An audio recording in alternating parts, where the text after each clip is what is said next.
हाँ जी, फरमाइए। अस्सलाम वालेकुम रहमतुल्लाह। फरमाइए क्या बात है। मेरा नाम सुल्तान हैदर है, अपने नाम का शाहिद।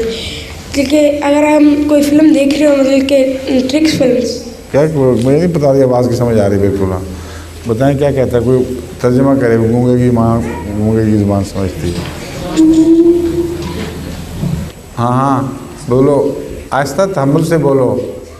अगर हम कोई फिल्म देख रहे हो, मतलब कि कोई फिल्म अच्छी लगी हो, मतलब कि बच्चों के लिए, और नमाज का टाइम हो जाए, तो फिल्म छोड़कर नमाज पे जाना चाहिए।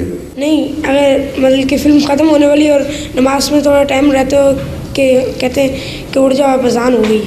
देखो बात बिल्कुल खुली है। अगर फिल्म देखने के दौरान नमाज की रकतें मिस होती हों तो फिर लाजिम है कि फ़िल्म की कौड़ी कौड़ी की भी परवाह ना करो, चाहे ख़त्म होने वाली हो या ना ख़त्म होने वाली हो।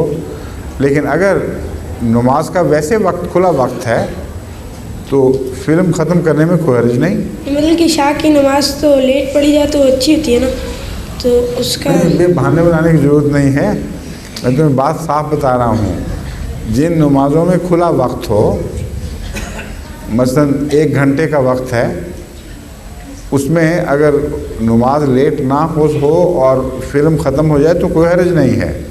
फ़िल्म ख़त्म करके तसल्ली से नमाज़ पढ़ो। लेकिन अगर नमाज लेट होने का ख़तरा हो फिर फ़िल्म छोड़ दो। समझे हो? अस्सलाम वालेकुम। वालेकुम।